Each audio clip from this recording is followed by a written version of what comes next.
going and researching till finally. John, do you agree?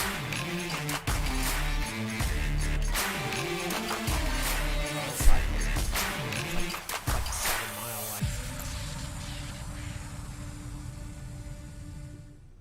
I'll show you.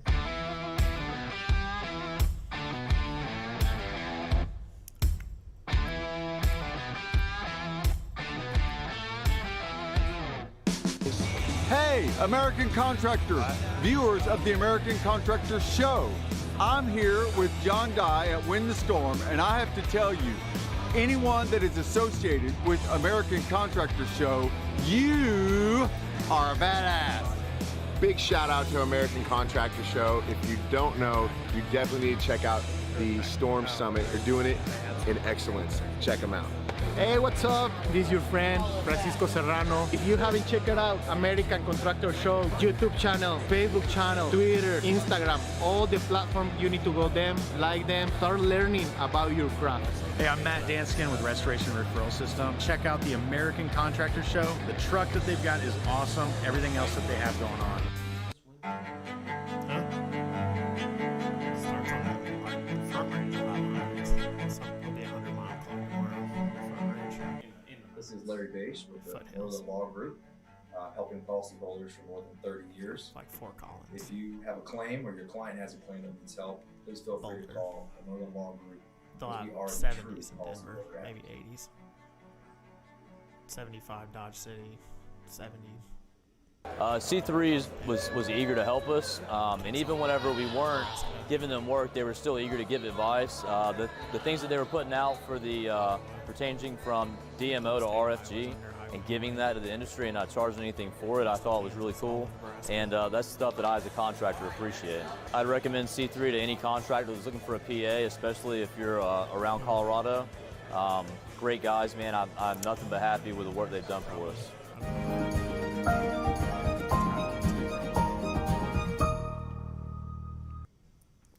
Good afternoon, everybody. Meteorologist Frank Gaetano here with our CEO and President Derek Klein. So we got a little bit of a special forecast today. We're going to be talking about the forecast going into tomorrow and Thursday for the potential for some winds. But the main bulk of what we're going to be talking about today is what we're trying to do here with the Kentucky relief effort for the tornadoes that impacted Arkansas, Missouri, Tennessee, and Kentucky on Friday night. But first, we can hop right into the forecast. Our current conditions right now, current temperatures across the country, pretty warm in the south. In Houston, we have 80, 81 in Miami. And then, it's typical right now, cold through the top half of the northern half of the country, 38 in Minneapolis, in the 30s out in the Pacific Northwest as well. And our current dew points, we do see some moisture return moving northward. So we're dew points in the 50s, generally in Oklahoma and southeastern Kansas. These dew points will continue to stream northward through the rest of today, into tonight, into tomorrow. We're looking at dew points in the upper 50s in Iowa and southern Minnesota, and we do see a cold front and dry line moving into the area tomorrow evening. That's going to fire off some storms around the Omaha area, and that line of storm is going to push eastward and northeastward through Minneapolis, Des Moines, northern sections of Missouri, and then as that pushes, we're going to see that kind of stall out going into your Thursday, and those dew points are going to remain in the 60s throughout Arkansas and the Ozarks area. And it might be a little question as to whether we can get enough forcing for good storms to occur, but we do have a marginal risk out for Thursday as well. And let's see what that looks like on the radar for tomorrow. We're going to see those storms fire just around Omaha. So Omaha is going to have pretty marginal risk tomorrow as far as storm-based winds go. We'll see if those storms can fire far enough to the west to impact Omaha, and we'll see that line push off to the east, northeast, impacting the Minneapolis area tomorrow evening, going through Des Moines before tomorrow evening, and then those storms are going to fizzle out as they move eastward into the overnight hours, and then we're going to see nothing going into the overnight hours for the area. And here's what that looks like graphically for us. That's our area for storm-based winds. So let's zoom in there. We got a low-end chance for Minneapolis, a bit of a more moderate chance for Macomb City and Des Moines, and then going into another low-end chance because we're not exactly sure where those storms are going to fire. If they fire to the west of Omaha, that chance is going to bump up a little bit for those wind gusts up to 65 miles per hour. And but if the fires to the east, then Omaha, you're going to have to rely on trying to get some non-storm-based winds tomorrow, which we'll talk about here in a second as well. And then we'll zoom in here and take a look at the possibility for storms on Thursday throughout Arkansas and northeastern Texas. This is a low-end chance right now. We'll have to see if we can get enough forcing. We're going to have the moisture in place.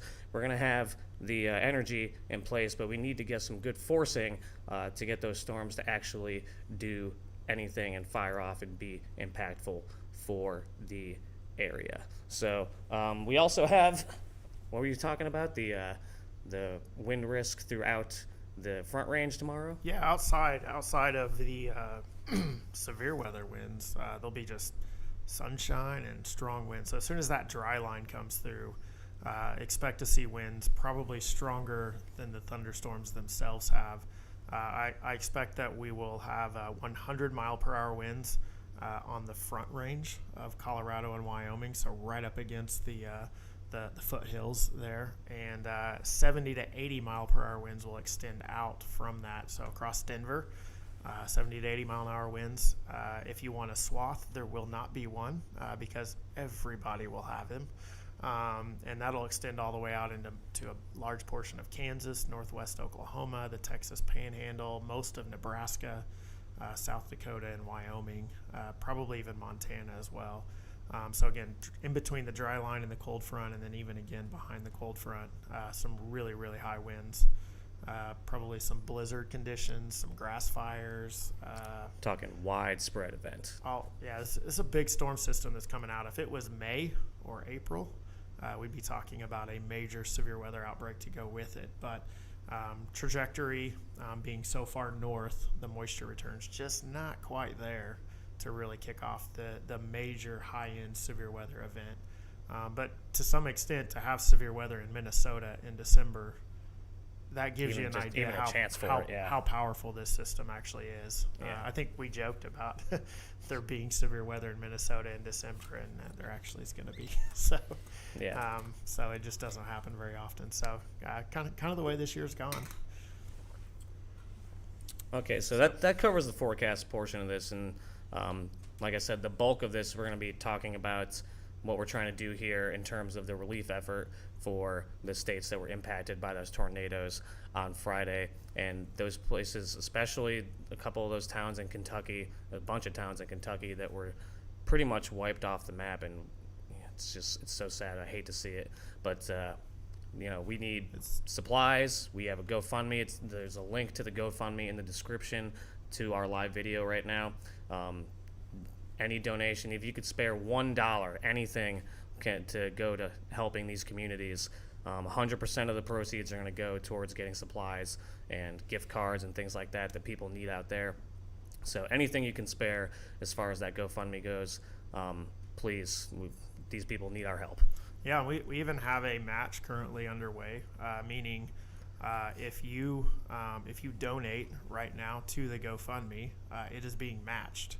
I'm a very generous giver, Aaron Christie with Indy Roof in Indianapolis, donated $10,000 of his own, and then is matching an additional $10,000. So we still have a few thousand left on that. I have an assumption that there is somebody watching our stream right now that could probably make that entire donation to complete that match. So we'd love to see some more people jump in. And again, all of this money, we've targeted the area near Dawson Springs, which is mostly untalked about for the most part. There has been some conversations, but some of these photos that we're seeing, that's Mayfield there, but some of these photos that we're seeing are from the Dawson Springs area, and it might be one of the hardest hits. It's a town of about 2,500 people, and 75% of the town is gone. Yeah.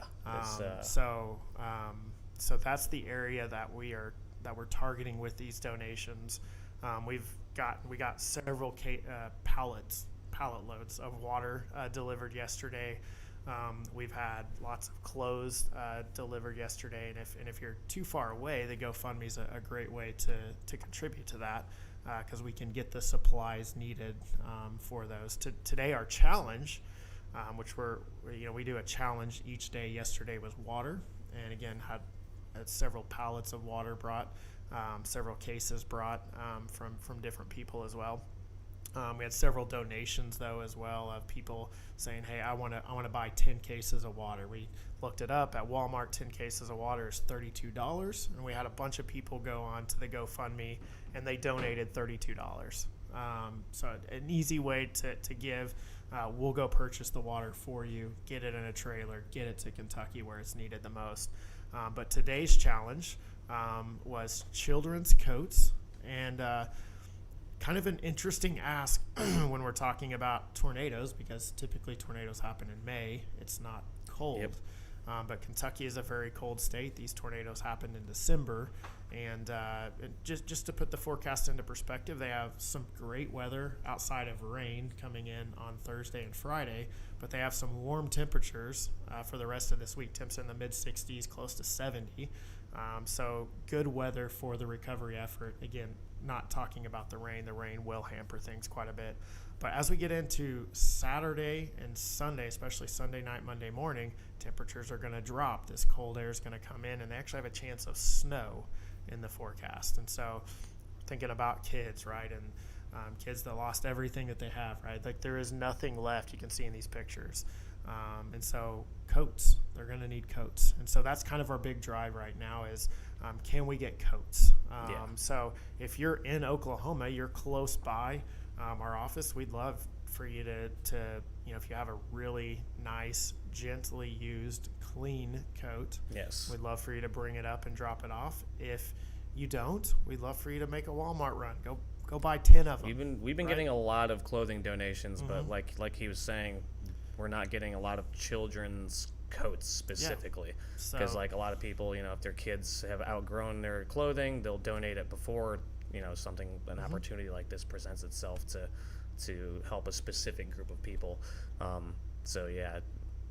We have tons of clothes have been donated. People have been awesome here in the community bringing stuff in, but specifically children's coats. Children's coats. So yeah. that's our big push today. We're hoping to get 100. I think there's somebody watching that can go buy 100 coats right now and bring them to us. So if that's you, if you're the one watching, let's see it happen. I can't wait to see it happen. We had yesterday people, we were like, buy 10 cases of water. We had people come in with like 100 cases of water. So I'm excited to see what's going to come from, the people that are watching and our fans, and I call them our Hell Trace family that are involved in this, that are just stepping up and making this stuff happen. So it's excited. The other piece that we're really interested in also is first aid kits. So lots of cuts, scratches, obviously from the tornadoes themselves, but then also, and many of you have worked hurricanes and other tornadoes, but there's lots of debris removal, lots of cleanup underway, and you're gonna step on a nail. You're gonna get a board in your hand or a tree stick or glass, right? So there's a need for lots of just first aid type stuff. So gauze and bandages and peroxide or rubbing alcohol, all that type of stuff. We have a big need for that as well. So so there's so much more. Don't just focus on that. There's toiletries, there's women's hygiene products, there's there's toddler clothes, there's adult clothes, there's perishable food items, right? Non-perishable food items. Yep. There's I was saying before, school supplies. School supplies, Christmas gifts, right? These kids don't have they a need home, toys. let alone Christmas. There's some of the other stuff that we were thinking of is gift cards, right? So maybe a mom doesn't want us to provide her with the Christmas gifts, or maybe there's something specifically that they need right away. Well, we've looked in the areas that we're going to. there is a Walmart. It was not affected. So we have the ability to get them a Walmart gift card. We could buy a $100 Walmart gift card, give that to a mom or a dad or whoever, right? And they have that ability to make a Walmart run and not have to worry about what's in their bank account. There's a Lowe's. Maybe it's somebody that wasn't as heavily impacted, but they need some building material or something like that. We have that ability to give that. So there's lots and lots of ways that you can help. You don't have to be here in Oklahoma to help. Again, the GoFundMe is one of the best ways that you can help. And again, we're going to get those supplies that are listed right there. We're going to get those to the people that are in need. And that's our goal. And again, we do this in Oklahoma. We've been impacted. In fact, the last EF5 tornado happened in Moore, Oklahoma. We understand the hardship that this is. My sister was actually impacted.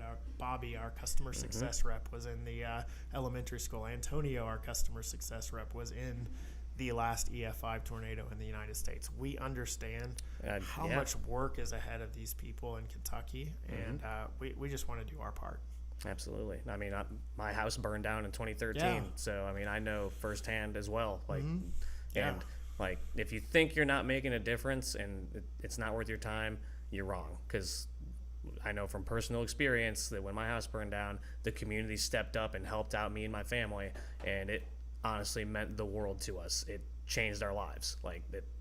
So if you think you're not going to be helping that much by even sending $5-10 into the GoFundMe, you really are. Yeah, it doesn't. I mean, the stuff adds up. We've collected. I want to say we're setting total asked for or guaranteed, right, outside of including checks and other stuff that we received. I think we're making a run at about $35,000 so far. That's just with one full working day. Obviously, we're into today as well a little bit, but we've had a lot of money contributed. We've had a lot of donations as well. I mean, we're probably over $50,000 in total donations with cash and gift cards and supplies and all that type of stuff. I don't see any reason why we don't clear the $250,000 mark or even more. I know what this industry is capable of, and it'll blow your mind. Absolutely, especially, I mean, let's get some momentum behind it too. Like, if you're watching this, I said at the beginning, but some people tune in later, the link to the GoFundMe is in the description of this video. Not only should you donate, but you should share that link, because if we can get momentum behind this, we're going to get so much more supplies and money to help these people in these communities that were affected. Yeah, 1,000 people giving $5 is $5,000. That's a pretty good contribution, right? So share the word, and we'll get it out there, and we'll continue to raise and kind of manage it here on our end. And we've got trucks and people that have volunteered to drive all these supplies to Kentucky. And so Sunday we'll be making the 10-hour jog from Oklahoma to Kentucky to take all these supplies and get them to the people that need them most. Yep. So you're gonna be driving down on Sunday, and we're gonna have some more trucks. Other people are volunteering trucks. Trucks and trailers. Yep. And if you have the time, want to take part in that too, more than welcome to come talk to us. Give us a call. Tell us that you're interested in helping and delivering these supplies as well, because we're hoping that we can get momentum behind this, and we could have tons and tons of things to bring to these people for help. Yep, absolutely. It's gonna be amazing. We'll try to make sure to share when we get there the reaction from the people, so you guys can see what your impact has, because I think you're going to be shocked at the way people are going to receive the blessing that we're bringing to them. Yep. And for people that want to bring stuff to the office, John's been putting the graphic up here. We're going to be here till 8 p.m. every day this week. 7 a.m. to 8 p.m. every day. That address is 80 East 5th Street, Suite 100, Edmond, Oklahoma 73034. So pretty easy. It's in downtown Edmond for those of you that are around here, right next to Hideaway Pizza and Nashbird's Chicken. So come by, say hi. We'd love to hang out with you a little bit, and we'd love to take your donations to Kentucky. Awesome. So that's going to wrap it up. We just kind of wanted to tell everybody, get the word out there that we really want to help these people, and we figured doing a special forecast is the way to do it, because we know a lot of people watch our forecast, so I feel like this is a great way to get the word out there. And I think we're going to do some more stuff like daily updates this week, Yeah. things like that. So you'll be seeing us again to talk about this. But thanks for watching. Please donate. Please come to the office. Bring supplies. We really appreciate it, and you have no idea how much the people in these communities are going to appreciate it. Thank you very much.